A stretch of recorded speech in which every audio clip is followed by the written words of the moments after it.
यांची आपल्यासमोर गुणगान करण्यासाठी उभी आहे. तरी सर्वांनी शांत चित्ताने ऐकून घ्यावी ही माझी नम्र विनंती. मी माझ्या भाषणाला सुरुवात करते. महाराष्ट्राचा जो इतिहास लिहिलाय तो कोणी येण्या गेल्याने नव्हे. महाराष्ट्राचा इतिहास लिहिलाय तो हिरव्या फुलं शालीने तलवारीच्या खतखताने बाबाच्या डफाने आणि शाहिराच्या डफाने आणि हाच इतिहास घडवलाय तो म्हणजे माझ्या छत्रपती शिवाजी महाराजांना. छत्रपती शिवाजी महाराज प्रतिपचंद्र लेखे व वंदिष्ठ विश्ववंदिता शासुरे सुशेषा मुजरा भद्राय लागले. मुजरा तर छत्रपती शिवरायांना रयतेच्या राजाला त्याच्या भक्तीला जोडणारे शौर्याला जोडणारे जो अथांग आहे सागरा समाजाचे छत्र म्हणजे आपण असं म्हणतो त्या सूर्याची शान मराठी माणसाचा दत्त स्वाभिमान काय जाय सह्याद्री जल शंभूचा अभिमान असे ते प्रौढ प्रताप पुरंदर क्षत्रिय कुलावतंस सिंहासनाधीश्वर राजाधिराज योगीराज महंत श्री श्री श्री छत्रपती शिवाजी महाराज की जय. छत्रपती शिवाजी महाराज की जय. जय भवानी जय शिवाजी महाराज. महाराज म्हटलं त्यांचा इतिहास आठवला अंगामध्ये पाणी आणि अंगावर शहारे येतात.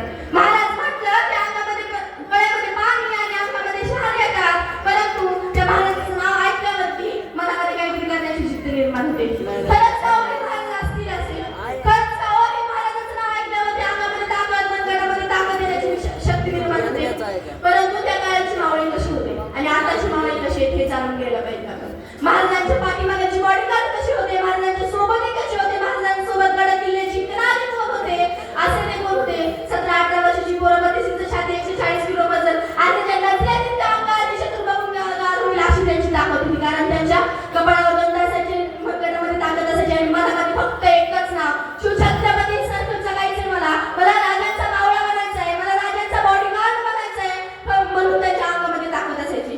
आणि अवलाद हिंदूचे आणि चुकून जरी हात लागला ना धड बाजूला आणि शिर बाजूला करण्याची ताकद त्यांच्या मनगटात होती. कारण फक्त माझ्या राजाची देणगी फक्त माझ्या राजाचा हात त्यांच्या पाठीवर होता. आपण शिवजयंती का साजरी करायची? आपण शिवजयंती का साजरी करायची? तुमचं मला माहित नाही पण तुम्ही मला सांगते. सागराचं पाणी कधी आटणार नाही, आकाशाची उंची कधी मिटणार नाही. या सागराचं पाणी कधी आटणार नाही, आकाशाची उंची कधी मिटणार नाही. अरे श्वासात श्वास आहे तोपर्यंत ना त्या शिवजयंतीचा नाव कधी मिटणार नाही. या शिवजयंतीचा नाव कधी मिटणार नाही. आपण शिवजयंती का साजरी करायची? आपण शिवजयंती का साजरी करायची? आजची शिवजयंती आपण कशी साजरी करतोय? आजची शिवजयंती थोडी वाजून गोळा केली, डॉल्बिनी लावली, आधी वरून खाल्ली, आधी खाल्ली, झेंडे आणले, आधी झेंडे लावले, टाळ्या काढल्या, रॅग्या खाल्ल्या. हे सांगितलं का आपल्याला महाराजांनी माझी जयंती अशी साजरी करा? अरे आपण साजरी करतोय पण कशी करावी? डॉल्बी लावतो, डॉल्बीवर गाणी लावायला सुरुवात करतोय. मुली बदनाम केली, शिला जवान केली. मुली बदनाम केली, शिला जवान केली. पिंकी पैसेवाली केली आणि आपणच आपल्या आई बहिणीची आपल्याला पैशीला टाकली. हे शिकवलंय का महाराजांनी? कधी महाराजांच्या दरबारामध्ये कधी परस्त्री नाचली नाही. कधी माझ्या महाराजांच्या दरबारामध्ये कधी परस्त्री नाचली नाही. परंतु परस्त्रीला माझ्या महाराजांनी आई बहिणीचं नाचलं. म्हणून तुम्हाला एक प्रसंग सांगावा असं वाटतो. जेव्हा राजाच्या पाठी त्या काळचा नामची तासा सावकार मानला जायचा.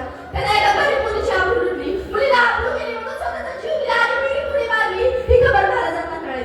महाराजांना खबर कळताच महाराजांनी त्या राजाच्या पाट्याला कैदी बनवून घेऊन आले आणि महाराजांनी त्याचे मावळ्यांना सांगितलं याचे दोन्ही हात पाय कलम करा, याचा चौकात करून याला चौकात बसवा. याला चौकात बसवलं. महाराजांनी आऊसाहेबांकडे बघितलं. आऊसाहेब म्हणाल्या, शिवबा तुम्ही जे केलंय ते तुम्हाला खरं वाटतंय का? तेव्हा महाराज म्हणतात, आऊसाहेब जे मी केलंय ते मला खरं वाटतंय, परंतु तुम्हाला काही अडचण असेल तर तुम्ही मला सांगा, मी माझी शिक्षा बदलेन. तेव्हा आऊसाहेब म्हणतात, शिवबा तुम्ही जे केलंय ते तर बरोबर आहे, परंतु याच्या शिक्षेसाठी ही शिक्षा द्यायच्या शिक्षेसाठी तुम्ही याला मृत्यूदंड जर दिला असताना ही शिक्षा सुद्धा याच्या गुन्ह्यासाठी कमी पडली असती. तेव्हा महाराजांनी जे उत्तर दिलंय तेव्हा ते उत्तर ऐकून आऊसाहेबांच्या डोळ्यामध्ये पाणी आले. समजलं पाहिजे या समाजाच्या या माझ्या महाराष्ट्रात या छत्रपती शिवाजी महाराजांच्या महाराष्ट्रामध्ये जर कोणी स्त्रीकडे वाकड्या नजरेने त्याचा उल्लंघन केला जाईल. म्हणून माझ्या राजाच्या दरबारामध्ये कधी परस्त्री नाचली नाही. म्हणून अगं वेळे तुला काय सांगू, तलवारीपेक्षा तीक्ष्ण तुझ्या नजरेची धार आहे, तलवारीपेक्षा तीक्ष्ण तुझ्या नजरेची धार आहे. घाबरतेस कोणाला? तुझं माझ्या जिजाऊची लेक आहे, तुझं माझ्या जिजाऊची लेक आहे. म्हणून आजच्या जिजाऊ आजची आई म्हणते माझं बाळ शिवबा झालं पाहिजे. आजची प्रत्येक आई म्हणते तुला बाळा तुला मला शिवबा बनलेलं बघायचंय. पण तुझ्या आईला काय म्हणते? सरीला जाताना बाळा पुढे नाही मागे नाही तर बघ बसायचं असतं. सरीला जाताना पुढे नाही मागे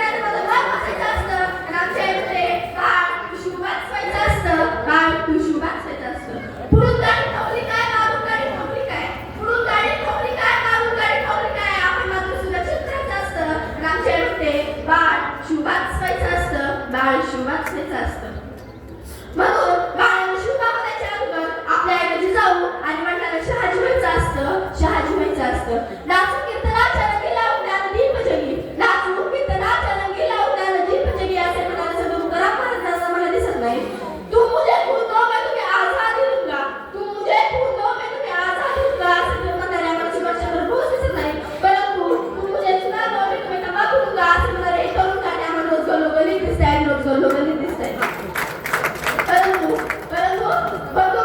बंदुकीच्या खंड्याच्या धाकावर आणि बंदुकीच्या धाकावर खंड्याच्या धाकावर आणि बंदुकीच्या ठोकावर राज्य करणारे अनेक राज्य बघितले. परंतु ओठाच्या बोलीवर हृदयाच्या ठोक्यावर राहणारे एकमेव राजा बघितलाय आणि तो राजा म्हणजे छत्रपती शिवाजी महाराज. अरे याचं गुणगान सांगावं तेवढं कमी आहे, याचं गुणगान सांगावं तेवढं कमी आहे, ऐकायला कमी. आपण महाराजांना तरी मूर्तीमध्ये बघितले, आपण महाराजांना तरी मूर्तीमध्ये बघितले, तर कधी चित्रपटामध्ये बघितले. एकदा आपल्या भारताची काही माणसं अमेरिकेला गेली. अमेरिकेतल्या राष्ट्राध्यक्षांनी त्यांना प्रश्न विचारला, कुठून आलाय तुम्ही, सांगा कुठून आलाय तुम्ही. तेव्हा या आपल्या भारतीयांनी विचार केला, काय माहित असणारे आपलं महाराष्ट्र, याला काय माहित असणारे आपलं भारत, याला काय माहित असणारे आपला खंड आशिया. म्हणून त्यांनी सांगायला सुरुवात केली, या जगाच्या पाठीवर आशिया नावाचा खंड आहे, या आशिया नावाच्या खंडामध्ये भारत नावाचा देश आहे, या भारत नावाच्या देशामध्ये महाराष्ट्र नावाचं राज्य आहे आणि या राज्यातून मी आलोय. तेव्हा ते म्हणतात, अरे तुम्हाला एवढं सांगायची गरज नव्हती, तुम्हाला फक्त एवढं जरी म्हणलं असतं ना की मी शिवछत्रपती महाराजांच्या महाराष्ट्रातून आलोय, तरी मी तुला ओळखलं असतं. म्हणून मराठे तुम्हाला सांगते, तुम्ही जरी तुम्हाला विचारलं तुम्हाला ताट करून सांगा मराठे, मी छत्रपती शिवाजी महाराजांच्या महाराष्ट्रामध्ये जन्माला आलोय. मला सांगा, तुम्हाला सुद्धा अभिमान असला पाहिजे की आपण छत्रपती शिवाजी महाराजांच्या महाराष्ट्रात जन्मलोय. महाराष्ट्र म्हणजे नेमका कोणता महाराष्ट्र? महाराष्ट्र म्हणजे जिजाऊच्या गळ्यातील माळ म्हणजे माझा महाराष्ट्र, सईचं कुंकवानं भरलेलं कपाळ म्हणजे माझा महाराष्ट्र. अरे आपला छत्रपती शिवाजी महाराजांचं स्वराज्य म्हणजे माझा महाराष्ट्र. तुमच्या आमच्या जेवढ्या काही आपल्या स्त्रिया या महाराष्ट्रामध्ये जन्माला आल्या, त्या स्त्रियांचा माझा महाराष्ट्र आणि याच महाराष्ट्रात आपला जन्म झाला हे आपल्या सर्वांची भूमिका आहे. एवढे बोलून मी माझे 2 शब्द संपवते. बोला छत्रपती शिवाजी महाराज की जय, बोला छत्रपती संभाजी महाराज की जय.